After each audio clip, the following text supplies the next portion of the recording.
ఒకే star హీరోతో శ్రీలీల, సాయి పల్లవి తెరపై romantic magic ready. సౌత్లో స్టార్ హీరో ధనుష్ తన కెరియర్లో నటించనున్న 55వ చిత్రం పూజా కార్యక్రమాలు ఘనంగా జరిగాయి. చెన్నైలో చిత్ర యూనిట్ సమక్షంలో జరిగిన ఈ కార్యక్రమంలో స్టార్ హీరోయిన్లు సాయి పల్లవి, శ్రీలీల ఇద్దరూ పాల్గొన్నారు. ఈ వేడుకలో ఆ ఇద్దరు గ్లామరస్ హీరోయిన్లు ప్రత్యేక ఆకర్షణగా మారారు. ఈ చిత్రాన్ని ధనుష్ సొంత సంస్థ వండర్బార్ ఫిల్మ్స్ నిర్మిస్తున్నది. ఈ సినిమాకు అమరన్ దర్శకుడు రాజ్ కుమార్ పెరియాస్వామి దర్శకత్వం వహిస్తున్నారు.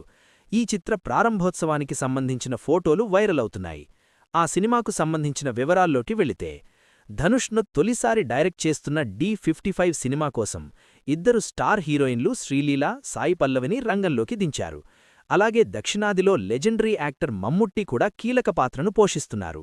గతంలో రాజ్ కుమార్ పెరియాస్వామి దర్శకత్వంలో అమరన్ చిత్రంలో సాయి పల్లవి నటించారు. అలాగే ధనుష్తో కూడా మారీ 2 సాయి పల్లవి నటించడం తెలిసిందే.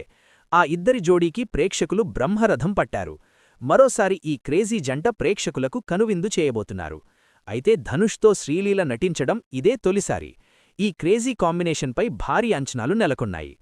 తమిళ చిత్రంలో 7 ఏళ్ల తర్వాత మమ్ముట్టి నటిస్తున్నారు. 2019 సంవత్సరంలో పెరంబు చిత్రంలో చివరిసారిగా కోలీవుడ్ చిత్రంలో నటించారు. అయితే ఈ చిత్రంలోని ఓ పవర్ఫుల్ పాత్ర ఆయన ఆకట్టుకున్నది. దర్శకుడు చెప్పిన కథ కూడా నచ్చడంతో వెంటనే ఒప్పుకున్నారు. ధనుష్, మమ్ముట్టి కాంబినేషన్ సౌత్ ఇండస్ట్రీలో హాట్ టాపిక్ అయింది. ఇక ఫిబ్రవరి 6వ తేదీన చెన్నైలో నిరాడంబరంగా జరిగిన ప్రారంభోత్సవ కార్యక్రమంలో శ్రీలీల, సాయి పల్లవి ప్రత్యేక ఆకర్షణగా నిలిచారు.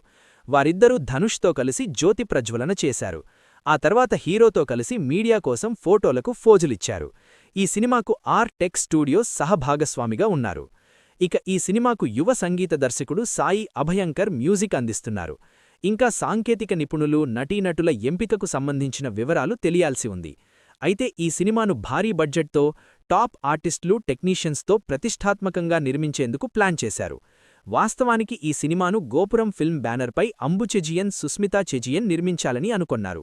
కానీ కొన్ని కారణాల వల్ల ధనుష్ ఈ సినిమాకు నిర్మాతగా మారారు అని సినీ వర్గాల్లో ప్రచారం జరుగుతోంది.